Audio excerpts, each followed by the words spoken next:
স্বাগতম ক্রিক ফ্রেঞ্জিতে। আমি তাসফিক পলক আপনাদের স্বাগত জানাচ্ছি। বাংলাদেশ এবং শ্রীলঙ্কার মধ্যকার টেস্ট শুরু হতে যাচ্ছে আগামীকাল অর্থাৎ 17 তারিখ সকাল 10:30টায় বাংলাদেশ এবং শ্রীলঙ্কার মধ্যকার টেস্টটি অনুষ্ঠিত হচ্ছে এবং সেটি অনুষ্ঠিত হতে যাচ্ছে শ্রীলঙ্কার গল আন্তর্জাতিক ক্রিকেট স্টেডিয়ামে। আর যেহেতু ম্যাচ শুরু হচ্ছে তাই ম্যাচের আগের দিন আলোচনাটা নিশ্চয়ই অমূলক নয় যে কেমন হবে বাংলাদেশের একাদশ নিয়ে আলোচনা করার আগে কিছু বিষয় নিয়ে আসলে একটু মাথায় রাখতে হবে। যেটার সবথেকে গুরুত্বপূর্ণ সেটা হচ্ছে মেহেদী হাসান মিরাজের জ্বর। আপনারা জানেন যে মেহেদী হাসান মিরাজ বাংলাদেশের অলরাউন্ডার বাংলাদেশ দলের এবং দারুণ ফর্মে রয়েছেন, টেস্টে দারুণ করছেন। বাংলাদেশের যে সবশেষ সিরিজটা খেলেছে বাংলাদেশ জিম্বাবুয়ের বিপক্ষে, সেখানে তার একটা সেঞ্চুরি রয়েছে, দুবার করে তিনি আসলে 5 উইকেট পেয়েছেন। খুব স্বাভাবিকভাবেই শ্রীলঙ্কার বিপক্ষে যখন টেস্ট খেলতে নামছে বাংলাদেশ দল, তখন মেহেদী হাসান মিরাজকে নিয়ে একটা অনিশ্চয়তা রয়েছে। এখন যে কোনো ব্র্যান্ডের পুরাতন এসি বদলে নতুন ওয়ালটন এসিতে উপভোগ করুন 25% ছাড়। বাংলাদেশ শ্রীলঙ্কায় গিয়ে 2 দিন অনুশীলন করেছে। 2 দিনের একদিনই আসলে মেহেদী হাসান মিরাজকে পাওয়া যায়নি অনুশীলনে। যদিও ক্যাপ্টেন নাজমুল হোসেন শান্ত তিনি প্রেস কনফারেন্সে এসেছিলেন এবং তাকে জিজ্ঞাসা করে হয়েছিল যে আসলে মিরাজকে কালকের ম্যাচের জন্য পাওয়া যাবে কিনা, এবং সে জায়গাটায় তিনি বলেছেন যে মিরাজকে এখনও ডাক্তাররা পর্যবেক্ষণে রেখেছেন এবং মিরাজ যদি না খেলেন তাহলে তাদের কম্বিনেশন সাজানোটা অনেক বেশি কঠিন হয়ে যাবে। কারণ খুব স্বাভাবিকভাবেই মিরাজ বোলিংও করতে পারেন, ব্যাটিংও করতে পারেন। যদি মিরাজ না খেলেন তাহলে একজন বাড়তি বোলার নিয়ে নামতে হবে বাংলাদেশকে, আবার একই সঙ্গে একজন বাড়তি ব্যাটারও নিয়ে নামতে হবে। সে জায়গাটায় মিরাজ খেললে কিন্তু একজন ব্যাটার একজন বোলার দুজনের কাজটাই কিন্তু তিনি করে দিতে পারবেন। যে কারণে মিরাজ খুবই গুরুত্বপূর্ণ একটা ফ্যাক্টর বাংলাদেশের একাদশে। এবং শেষ পর্যন্ত তিনি যদি না খেলেন তাহলে সেক্ষেত্রে কে আসবেন তার জায়গাটায়, সেটা নিয়ে আলোচনা করব। আরেকটা ব্যাপার সেটা হচ্ছে নাজমুল হোসেন শান্ত, তিনি আসলে ওপেনিং পজিশনে খেলবেন কিনা। কারণ তাকে আজকে এটা নিয়ে প্রশ্ন করা হয়েছিল, গুঞ্জন শোনা যাচ্ছিল যে হয়তোবা নাজমুল হোসেন শান্ত ওপেনিং পজিশনে খেলতে পারেন, যেহেতু ব্যাকআপ ওপেনার নেই। 2জন ওপেনার নিয়ে বাংলাদেশ দল শ্রীলঙ্কায় গেছে, একজন সাদমান ইসলাম এবং আরেকজন এনামুল হক বিজয়। খুব স্বাভাবিকভাবেই সেই প্রশ্নটা এসেছিল, যদিও শান্ত সেটা অনেকটা রাগঢাকি রেখেছেন। সেই প্রশ্নটাই তিনি বলেছেন যে তিনি আসলে তার ওপেনিং পজিশনে খেলা না খেলা নিয়ে কোনো স্পষ্ট বার্তা দিতে চান না, প্রতিপক্ষ আসলে জেনে যাবে এমনটাই তিনি বলেছেন। সেটা ম্যাচের আগে পরিস্থিতি বিবেচনা করেই হয়তোবা সেই সিদ্ধান্তটা আসতে পারে। আরেকটি আলোচনা সেটা হচ্ছে যে বাংলাদেশ আসলে 3 স্পিনার নিয়ে খেলবে নাকি 3 পেসার। কারণ যে মাঠটাতে খেলা হবে গল আন্তর্জাতিক ক্রিকেট স্টেডিয়াম, সেখানে আসলে বলা হয় স্পিন স্বর্গ, এবং 2020 সালের পর থেকে এখানে সব থেকে বেশি কিন্তু উইকেট নিয়েছেন স্পিনাররা। তাই সে জায়গাটায় 3 স্পিনার খেলানো হবে নাকি 3 পেসার।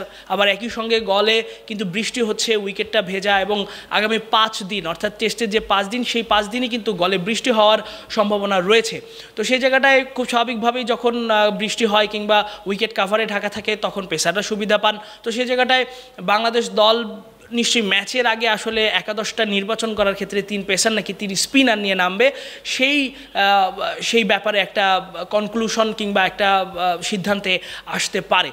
তাহলে প্রশ্ন আসতেই পারে যে যদি 3 স্পিনার খেলেন সেই 3 স্পিনার কারা হতে পারেন। এবং এখানেও কিন্তু এই মেহেদী হাসান মিরাজই এসে যায়, যেহেতু মিরাজ স্পিন বলটা ভালোই করেন এবং জিম্বাবুয়ের বিপক্ষে সবশেষ সিরিজে প্রথম টেস্টের 2 ইনিংসেই তিনি 2বার 5 উইকেট পেয়েছেন। তাই মেহেদী হাসান মিরাজকে খুব বেশি গুরুত্বপূর্ণ বাংলাদেশের একাদশে। এবং মিরাজ একজন স্পিনার, তার সঙ্গে তাইজুল বাংলাদেশের টেস্টের one of the best spinner, এবং তিনি অবশ্যই থাকবেন আসলে তাইজুল একাদশে। এবং আরেকজন স্পিনার হিসেবে দেখা যেতে পারে নাইম হাসানকে।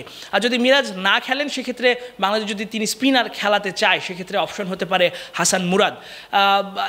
2 পেসার যদি নিয়ে খেলে সেই 2 পেসার কারা হতে পারেন? নিঃসন্দেহে নাহিদ রানা সেই একজন পেসার হবেন, এবং আরেকজন পেসার হতে পারেন হাসান মাহমুদ। এই 2জন পেসার। খালেদ আসলে অনেকদিন ধরেই টেস্টে ভালো করছেন, এবাদত 2 বছর পরে আবারও দলে এসেছেন।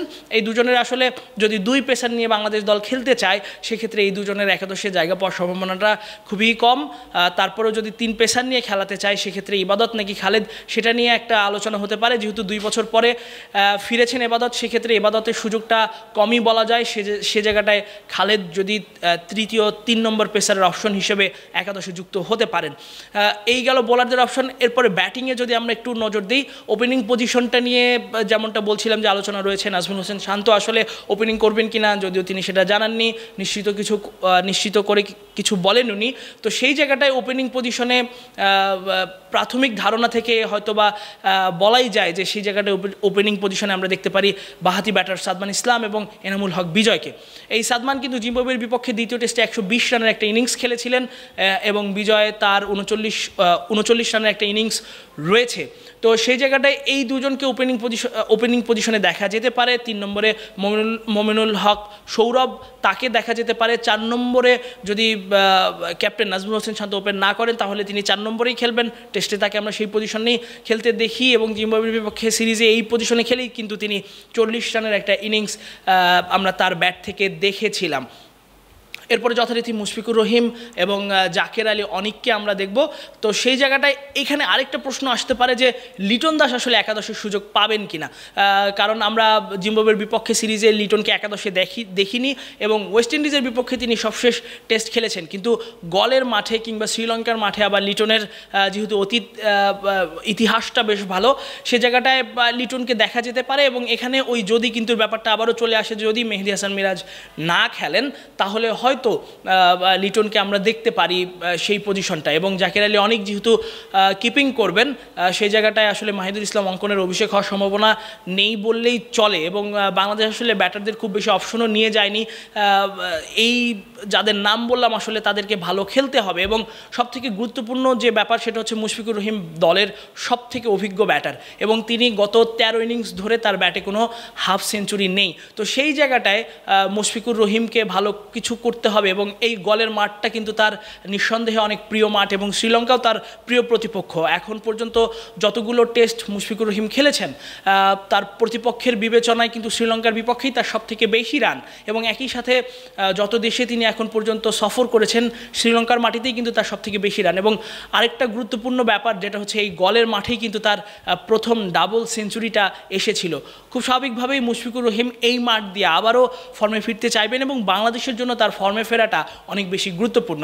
অন্যদিকে ক্যাপ্টেন নাজমুল হোসেন শান্ত তার 10 ইনিংসে মাত্র 2টো 50 কিন্তু তার ব্যাটে আমরা দেখেছি এবং দলের ক্যাপ্টেন যখন রান করে সেটা দলের বাকি ক্রিকেটারদের কতটা আসলে উৎসাহিত করে তা বলার অপেক্ষা রাখে না। তাই ক্যাপ্টেন নাজমুল হোসেন শান্তকেও কিন্তু এই মাঠে কিংবা এখানে রান করতে হবে এবং বড় সংগ্রহ, যদি আগে ব্যাটিং করে বাংলাদেশ বড় সংগ্রহ ছুড়ে দিতে হবে, যদি পরে ব্যাটিং করে যে রানটা করবে শ্রীলঙ্কা সেটাকে আসলে চেজ করার জন্য কিন্তু এই দুই ব্যাটারের উপর অনেক বেশি গুরুত্বপূর্ণ দায়িত্ব থাকবে এবং একই সঙ্গে মোমিনুল হক সৌরভ তাকেও কিন্তু রান করতে হবে।